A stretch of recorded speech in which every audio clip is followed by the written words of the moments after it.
Os minasan, my Krow koku desu. It's nice to meet you. Have you ever looked at a tangerine and thought to yourself, God, I wish this thing would stop giving me the cold shoulder and give a guy a smile every once in a while. Oh, and cackle like a demonic demon. Well, me neither. But maybe we should. And that's food for thought with my Krow. And that's food for thought with my Krow. If you were on the internet back in 2008, you might remember its face as Orange Man. There was actually quite a few meme videos made about it, but for me personally, the first time I saw it was late 1990s, early 2000s as Orange.exe. Hey Mom, I'm about to have some fruit.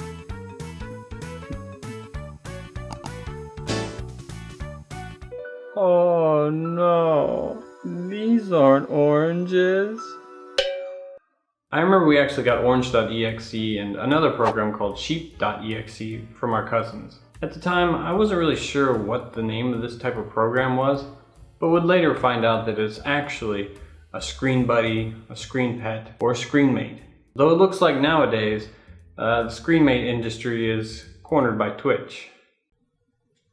Though the original screen mates were brought back somewhat, with the most recent one being Desktop Goose. Which sounds like something you would do alone. I'm gonna goose all over this desktop. Look at all those ducks. It was actually pretty neat to see what they do. They'd do the things tangerines would do, you know. Jump rope, go fishing, hang precariously off windows, and stop to enjoy a nice smoke. I have memories of throwing them around on the screen as well, but I'm not sure if that's something you could really do. And this, my friends, is not the origin of the often mislabeled tangerine. No, it's just one of the many citrus oil covered peels it has left behind. And today, in honor, we'll hold our glasses high for the moldy fridge resident.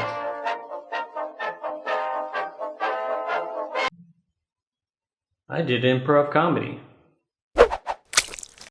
The actual name of these strange little tangerines is Mikan Seijin, which translates to extraterrestrial tangerines. The original creator is Kazuma Shirasaki, and legend has it they come from a planet called Mikan, which exists in the hyperdimension of Local 3. But why are they here? Well, it's quite simple. To invade the planet of Earth. They made their first debut around 1993 on a Fuji television kids show called Ugo Ugo Yuga, which, after learning a little bit about, I think I might do a separate video on it because it's pretty nuts.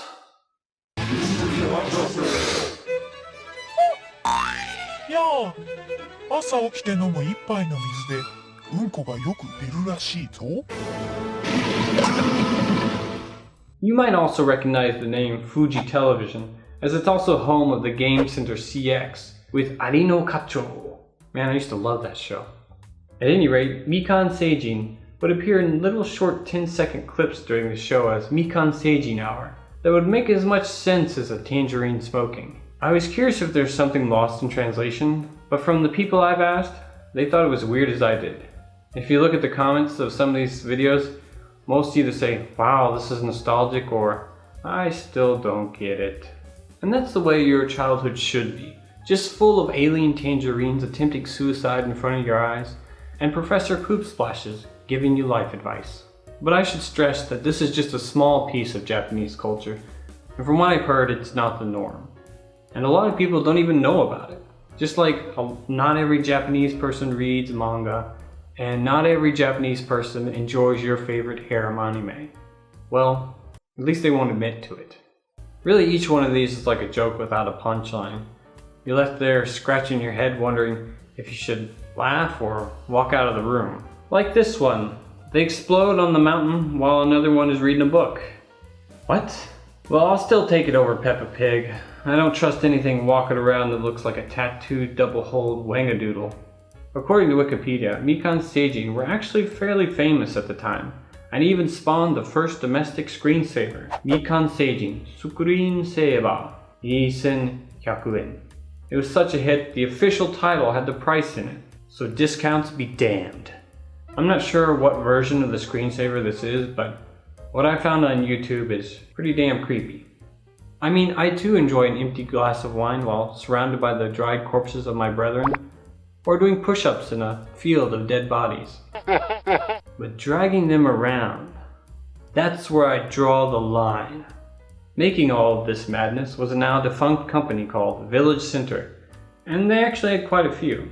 They even had a background image editor, so you could put your favorite shots of Mikan Seijin on your phone. Goodbye pictures of your loved ones. Hello oddly arousing pictures of space tangerine lips. There are actually two versions of this. One where you could just hook up a cable directly to your phone and download it there, or the SE version, which was the same, but you could connect to the internet, and through the provider's website you had a plan with, you could send it to your phone. Now that's 2001 convenience. From 1993 to about 2000, they released a few screensaver packs and their screenmates. And after making the background editor and a re-released version of the screenmates, they appeared to have disappeared off the face of the planet. And now the latest invasion of Mikan Seijin seems to be limited to a very plain mobile game called Mikan Seijin Hako, and some kind of music-related app called Mikan Seijin Doropu. If you want to continue looking into them, you can always join the Mikan Seijin Kinkyusho, or the Mikan Seijin Research Lab. And if this really tickled your fancy, you can find a copy of the Mikan Seijin no Jinsei and truly discover the greatest tangerine race on the internet. Just remember, guys, the juice is out there.